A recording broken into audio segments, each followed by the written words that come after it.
Welcome, welcome, welcome. Good morning, everyone. Good morning, good morning, good morning. It's so wonderful to see you all. I hope you all had a wonderful weekend. Oh, let me have someone in here. I hope you all had a wonderful weekend. It's always an honor and privilege to be in your presence as we turn to chapter 17. Is it okay for me to tape? How are you people? We're good? Yes? Okay. Thank you. I see hands up. Thank you. Thank you. What happened 59 years ago today? 59 years ago today, something happened. Anybody know?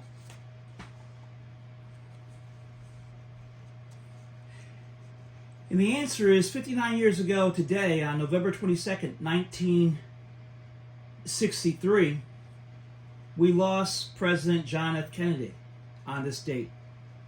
And because of his sacrifice, the Civil Rights Bill of 1964 was passed, the Voting Rights Act of 1965. He had earlier in the year signed the Equal Rights Amendment,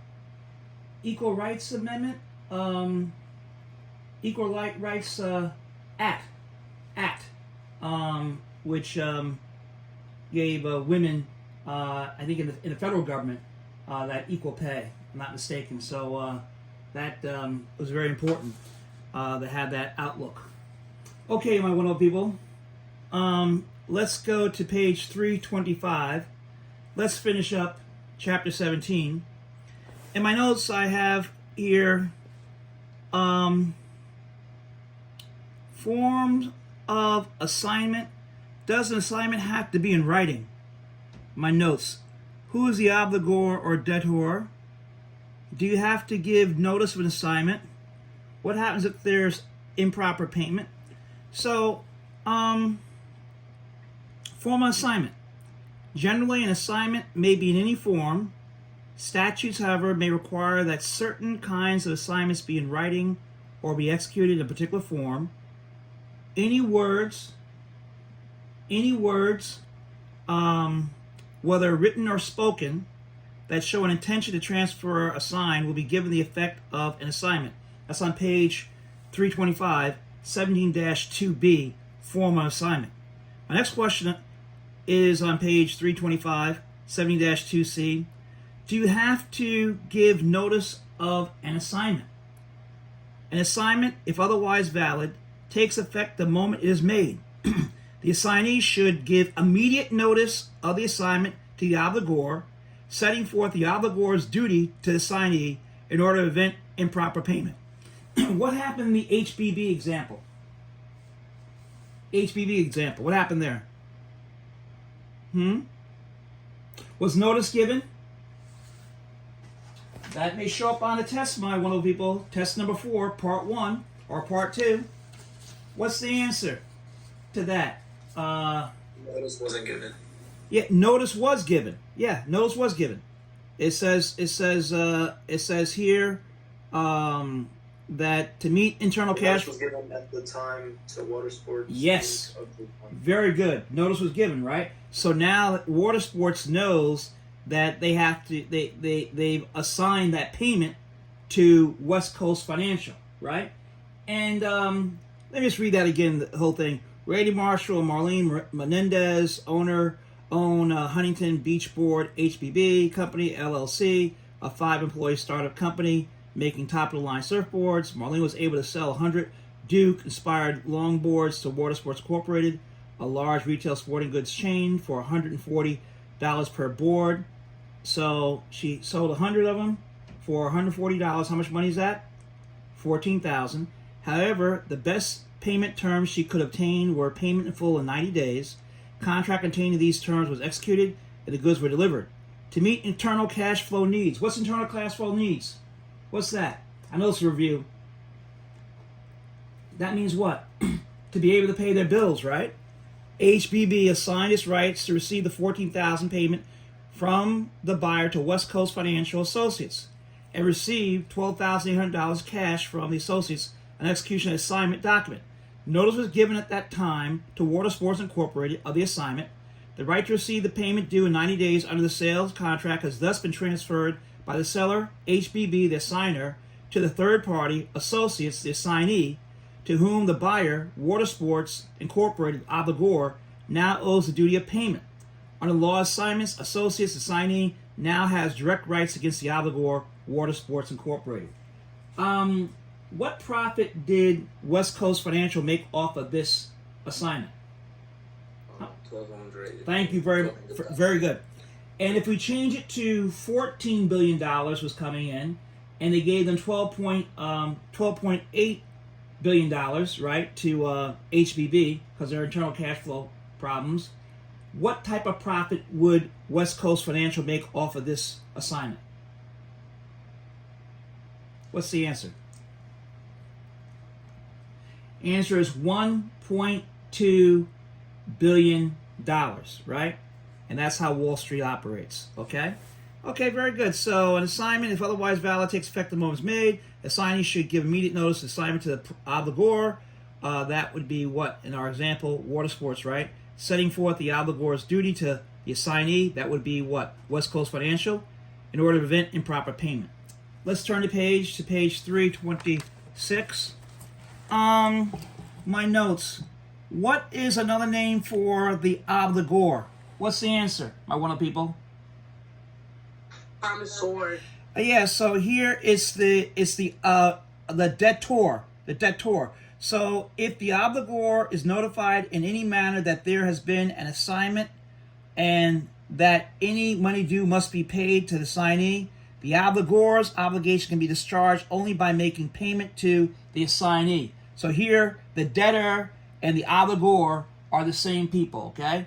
Debtor and obligor. If the obligor is not notified that there's been an assignment and that the money due must be paid to the assignee, any payment made, I usually ask that in a question, that's okay. I give you the answer. Any payment made by the obligor to the assigner reduces or cancels that portion of the debt. The only remedy for the assignee is to sue the assigner to recover the payments that were made by the obligor. On my side, it says, what happens if the obligor continues to pay the assigner? What's the purpose of an assignment? The Uniform Consumer Credit Code, UCCC, protects consumer debtors making payments to an assigner without knowledge of the assignment and imposes a penalty for using contract term that would destroy this protection of consumers. Okay.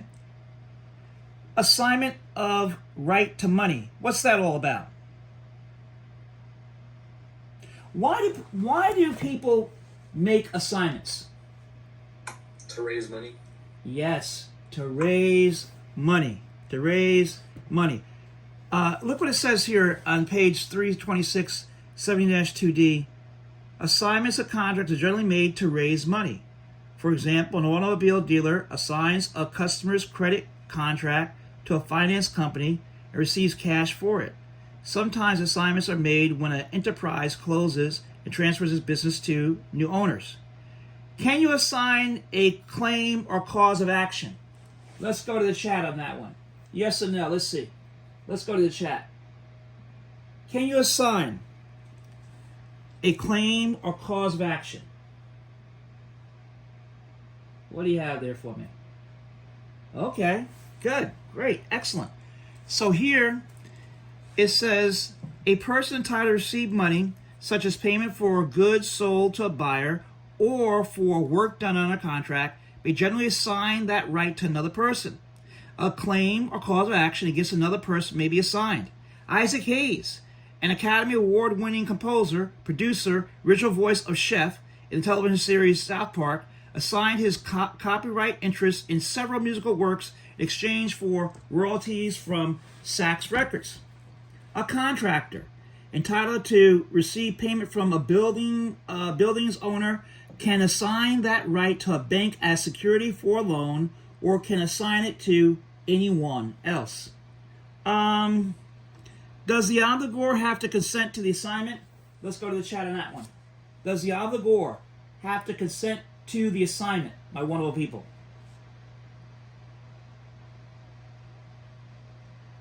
Yes or no? What do we have? Let me take a look.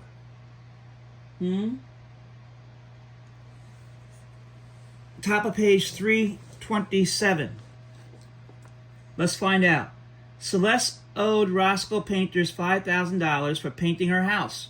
Roscoe assigned this claim to the Main Street Bank. Celeste later refused to pay the bank because she had never consented to the assignment. Is she right or wrong? She's incorrect, right? Well, Yes. Celeste. yeah, she's Celeste. right, but No, she's wrong. She's wrong because she has no rights with respect to the assignment. Celeste later refused to pay the bank because she had never consented to the assignment. The fact that Celeste had not consented is irrelevant. Roscoe was the owner of the claim and could transfer it to the bank.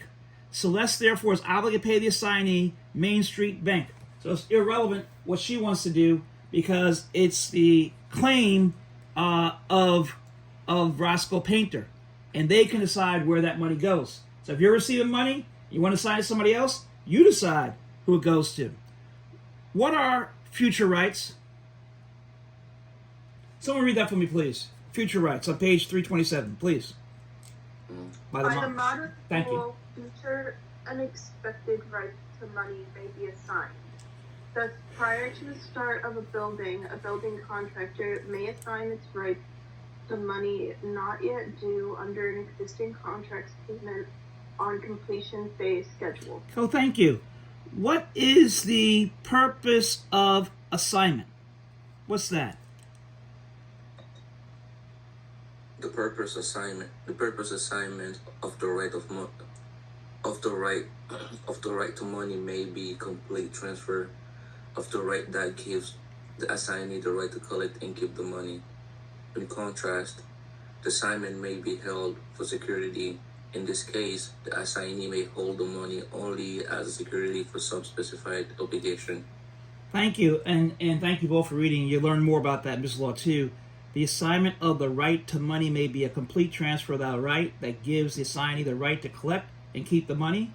In contrast, at what? The assignment may be held for security, right? It might be a security interest, right? Security agreement going on, right? In this case, the assignee may hold the money only as security for some specified obligation. Okay, great. Thank you. Prohibition of assignment of rights. A clear and specific contractual prohibition against the assignment of rights is enforceable where? At common law. Okay? At common law, you can have a clear and specific contractual prohibition against assignment of rights, and that's enforceable. What's the UCC say? Bottom page 327. The UCC, however, favors the assignment of contracts, and express contractual prohibitions on assignments are ineffective against 1. The assignment of rights to payment for goods or services, including accounts receivable, and 2. The assignment of the rights to damages for breach of sales contract. Breach of sales contract. Okay? Very, very good. Let's go now to page 328 in chapter 17. Oh, 17-2E. Non-assignable rights. Are there non-assignable rights? If the transfer of a right would materially affect or alter a duty or the rights of the obligor, an assignment is not permitted. Oh, so check this out. If the transfer of the right would materially affect or alter a duty, right, or a right of the obligor, the debtor, right, the obligor is the debtor, right, an assignment is not allowed, is not permitted. Now, my notes here. What does it mean to increase the burden of the obligor? Premise is too far away. Then I use example Tiger Woods' dad. Okay. On page 329, I have, can you assign extended credit? Okay, let's take a look. Assignment increasing burden of performance. When the assignment of a right would increase the burden of the obligor, that's also who? The debtor in performing, an assignment is ordinarily not permitted. To illustrate, if the assigner has the right to buy a certain quantity of a stated article and to take such property from the seller's warehouse, this right can be assigned. However, if the sales contract stipulates that the seller should deliver to the buyer's premises and the assignee's premises are a what? Substantial distance from the assigner's place of business, the assignment would not be given effect. How come? In this case, the seller would be required to give a different performance by providing greater transportation if the assignment were permitted. How come? Because it's too far away, right? Too far away. And that would create an increased burden on the obligor, the debtor, right? What about personal services? Contracts for personal service are generally not assignable. What? You can't assign generally personal services?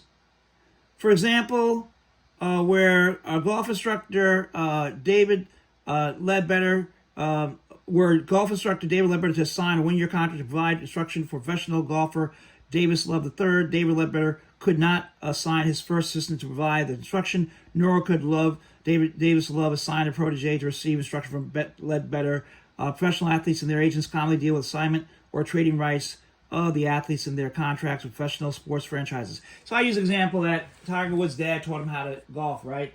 And so if we want Tiger Woods' dad, if he's still alive, to teach us how to golf, we don't want Tiger Woods, we want his father, right? So you couldn't assign it to the father, all right?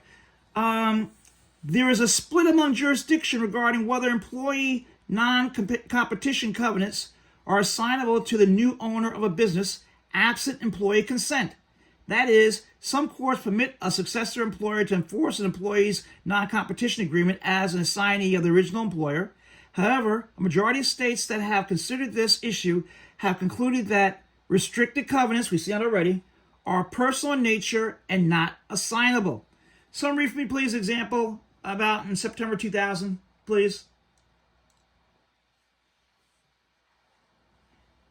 Mr. Muhammad, you want to read that for me, please? In September 2000. Oh, okay. Who's that? Who's reading? Okay, thank you, Trinity. Go ahead. Thank you. In September 2000, Philip Burkhart signed a non-competition agreement with his employer, Ness Trench Shoring, on June 30, 2002. United Rentals purchased Ness with all contracts being assigned to United Rentals. Burkhart stayed on with the new owner for 5 weeks and therefore went to work for the Traffic Control Services, a direct competitor of United. United was successful in its action to enforce the non-competition covenant. Burkhart had assigned with NES. Burkhart covenant with NES did not contain a clause allowing the covenant to be assigned to new owners, and the court refused to enforce it, absent an express clause permitting assignment. Thank you very much. Okay, thank you. Thank you for reading that. Page 329. Can you assign extended credit? Let's go to the chat. Yes or no? I want the people. Can you assign extended credit? Yes or no? Let me see y'all. Oh, okay. All right, y'all go ahead. All right. And what's it say in our text on page 329? When a transaction is based on extending credit, the person to whom credit is extended cannot assign any rights under the contract to another.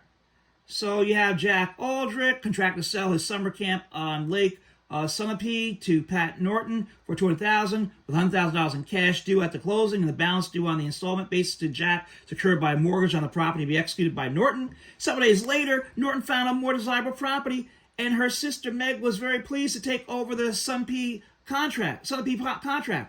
Pat assigned her rights to Meg. Jack Aldrich, having received a better offer after contract with Pat, refused to consent to the assignment.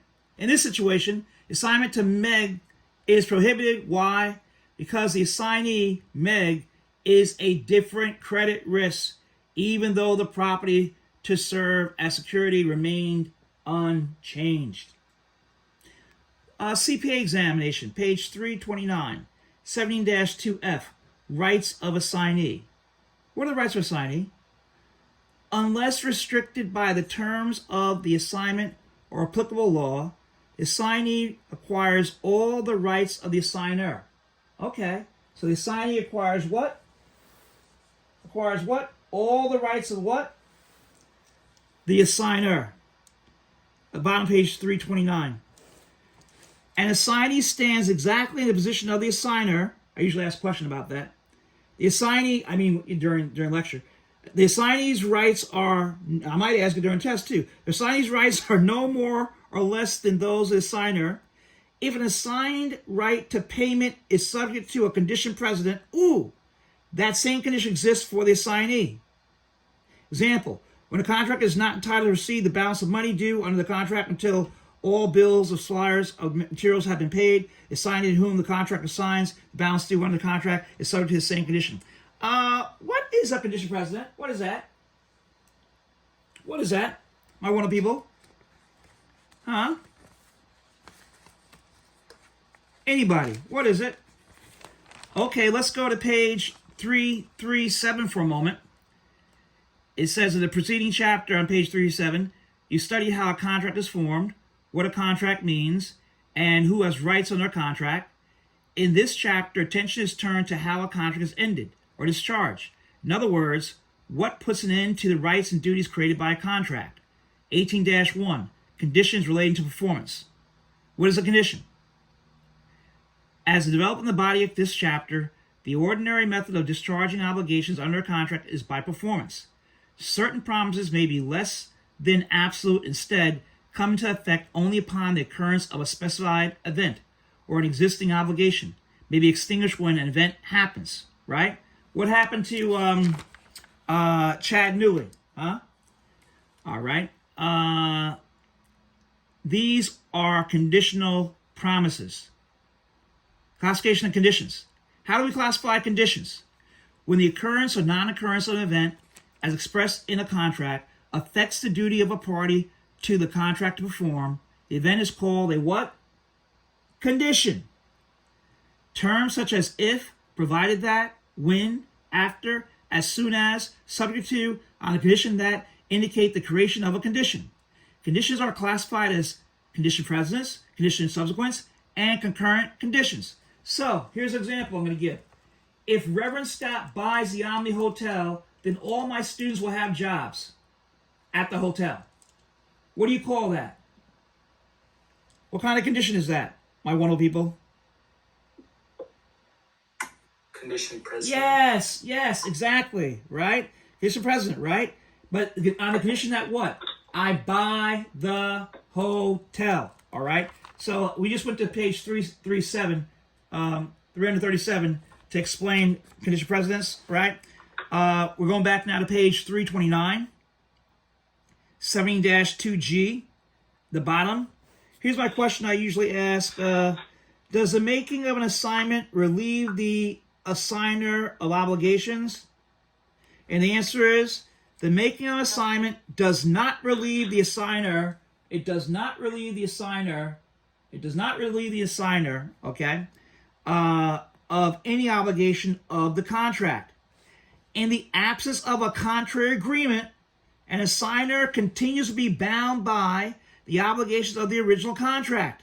Oh, so you got the boat builder director, New York's assignment. Turn to page 330. All obligations of Connecticut boat builder did not release it from all liabilities under its boat building contract with New York Water Taxi, NYWT, and NYWT was allowed to proceed against Director New York for breach of contract, design and breach of contract workmanship. When a lease is assigned, the assignee becomes the principal obligor, which means the debtor, right, for rent payments. And the lessee becomes a surety toward the lessor for the assignee's performance. Now, they'll pay the debt if the other person doesn't, okay? For example, Tri-State Chiropractic TSC held a 5-year lease on premises at 6010 East Main Street in Columbus, Ohio. Without the leaser's consent, TSC assigned that lease to Dr. T. Wilson and Baraki Chiropractic LLC prior to the expiration of the lease. TSC continues to be liable for rent as surety during the term of the lease, even if the lessor owner had consented to the assignment or accepted payment from the lease assignee. In order to avoid liability as surety, TSC would have to obtain a discharge of the lease by novation. Oh, novation? Oh, you know about that. You read that chapter, in which all three parties agree that the original contract, the lease, would be discharged and a new lease between Dr. Wilson and the owner would take effect. Novation allows for the discharge of a contractual obligation by the substitution. Oh, you know substitution also, right? Of a new contract involving a new party. All that you should know already, okay? From reading the other chapters. All right. 17-2H. Liability of assignee on page 330. It is necessary to distinguish between the question of whether the obligor, which is the debtor, right, can assert a particular defense against the assignee, and the question of whether any person can sue the assignee. Ordinarily, what? The assignee is not what? Subject to suit by virtue of the fact that the assignment has been made. We know that already. What about consumer protection liability assignee? The assignee of the right to money may have no direct relationship to the original debtor except respect to receiving payments.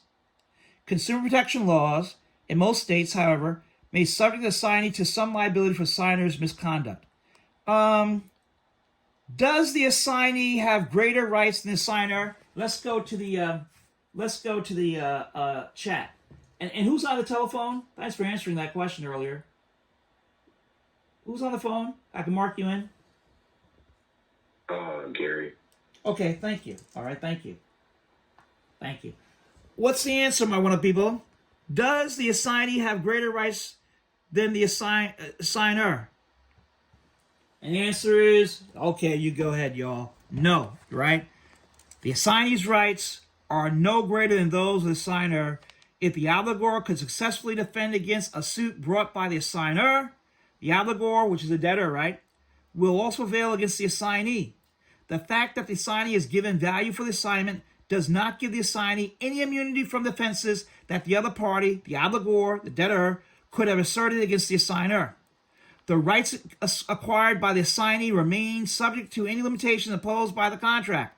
Moreover, an assumption of obligations may be implied from an acceptance of benefits. Okay? Missouri Brakes LLC, an entity formed under a bankruptcy reorganization plan, which you learn about in Business Law 2 on what page? I have marked here 664, right? So you learn more about that in Business Law 2, right? About bankruptcy, all right? And you have when can a person or business do what can a person or business do when overwhelmed by debt? Bankruptcy proceedings can provide temporary and sometimes permanent relief from those debts. Bankruptcy statutory proceeding with detailed procedure and requirements, right? So you'll learn more about that down the road. Okay, you have something called Chapter 7.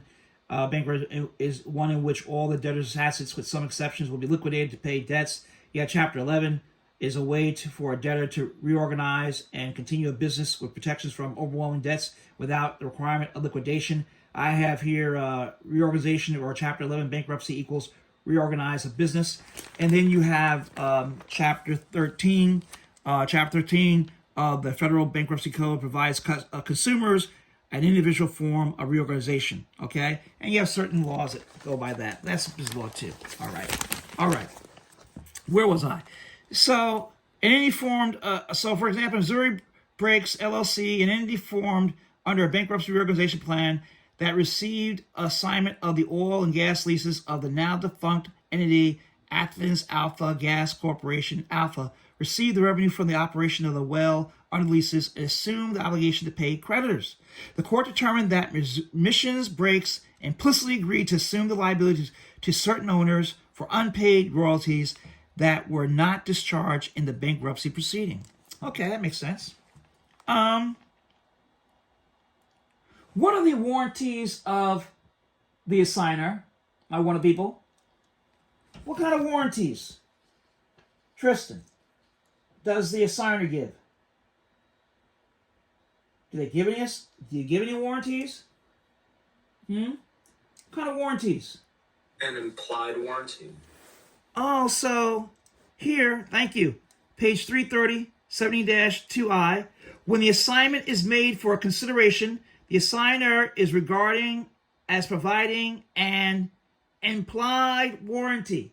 Implied warranty that the right assigned is what? Valid, right? The assigner also warrants that the assigner is the what? The owner of the what? the claim or right assigned, and that the assigner will not do what? Will not interfere with the assignee's enforcement of the obligation. Stay with me. Page 331. What are delegation of duties? What's that? At 17-2J on page 331, a delegation of duties is a transfer of what? Duties. By whom? By a contracting party to another person who has performed them. So a delegation of duties is a transfer of duties by a contracting party to another person who is to perform them. Under certain circumstances, a contracting party may obtain someone else to do the work. Talking about duties here, okay? When the performance is standardized and non-personal. Standardized and non-personal. So it is not material who performs, the law will permit the delegation of performance of the contract. In such cases, however, the contracting party remains what? Liable in the case of the fault of the person doing the work, just as though no delegation had been made. Okay? What happened with Patriot Plumbing? My wonderful people? Turn the page. Who else is on the phone right now? I have second person on the phone. Hi. Who else is on the phone? It's me, Mr. Woods. Okay. All right. Welcome. Glad to have you all here with us. We're on page 332 in chapter 17. I just asked a question. What happened with the Patriot Plumbing?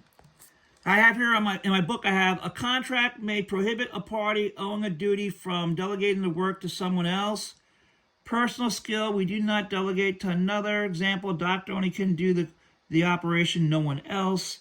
And I have down here, what are the delegation duties on the UCC? Okay, so a contract may prohibit a party owing a duty of performance under a contract from delegating that duty to another. Oh, Tom Joyce, a Patriot Plumbing Company, contracts to install a new heating system for Mrs. Lawton.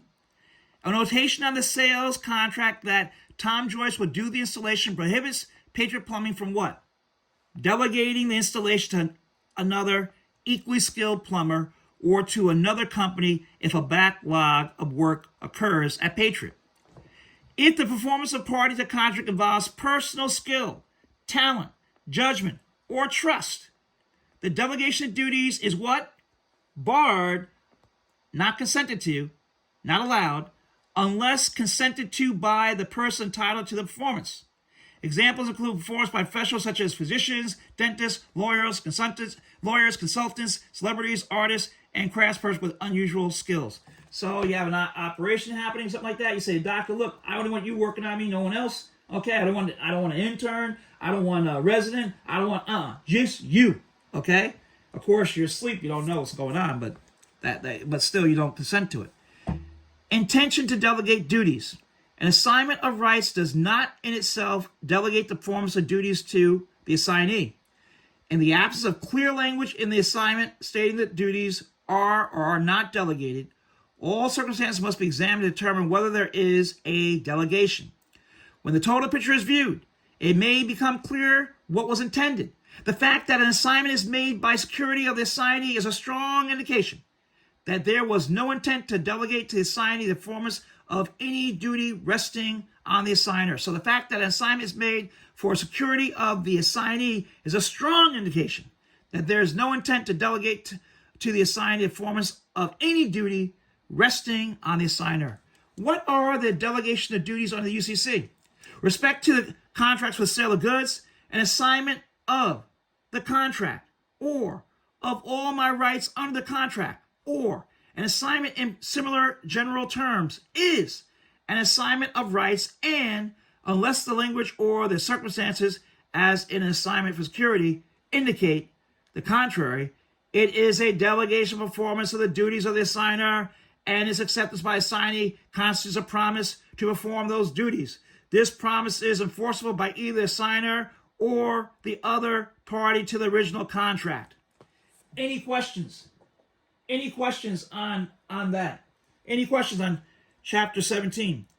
I need a volunteer, if you would, on page 332, the bottom, to read for me the summary, please? At least some of it. Ordinarily, the parties to contracts have the rights and duties with respect to such contracts. Exceptions are made in the case of third-party beneficiary contracts and assignments. When a contract shows a clear intent to benefit a third person or class of persons, these persons are called intended third-party beneficiaries, and they may sue for breach of the contract. A third-party beneficiary is subject to limitation or restriction found in the contract. A third-party beneficiary loses all rights when the original contract is terminated by operation of law, or if the contract reserves the right to change the beneficiary and such change is made. In contrast, an incidental beneficiary benefits from the performance of a contract, but the conferring of this benefit was not intended of contracting parties. An incidental beneficiary cannot sue on the contract. An assignment is a transfer of rights. The assigner transfers right to the assignee. In the absence of a local statute, there are no formal requirements for an assignment. Any words manifesting the intent to transfer are sufficient to constitute an assignment. No consideration is required. Any right to money may be assigned, whether the owner is entitled to the money at the time of the assignment or will be entitled or expect to be entitled at some point in the future. A right to performance may be assigned except when 1. It would increase the burden of performance. 2. The contract involves performance of personal services. 3. The transaction is based on expending credit. When a valid assignment is made, the assignee has the same rights and only the same rights as the assigner. The assignee is also subject to the same defenses and set-offs as the assigner had been. The performance of duties under a contract may be delegated to another person, except when a personal element of skill or judgment of the original contracting party is involved. The interdelegated duties may be expressly stated. The intent may also be found in an assignment of the contract unless the circumstances make it clear that only the right to money was intended to be transferred. The fact that there has been a delegation of duties does not release the assigner from responsibility for the performance. The assigner is liable for breach of the contract if the assignee does not properly perform the delegated duties. In the absence of an effective delegation or the formation of a third-party beneficiary contract, an assignee of rights is not liable to the obligee of the contract for its performance by the assigner. Notice is not required to effect an assignment. When notice of the assignment is given to the obligor together with demands that future payments be made to the assignee, the obligor cannot charge liability by payment to the assigner. When an assignment is made for consideration, the assigner makes and warranties that the right assigned is valid and that the assigner owns that right and will not interfere with enforcement by the assignee. Thank you very much for reading that. Thank you. And thank you all who read. Thank you.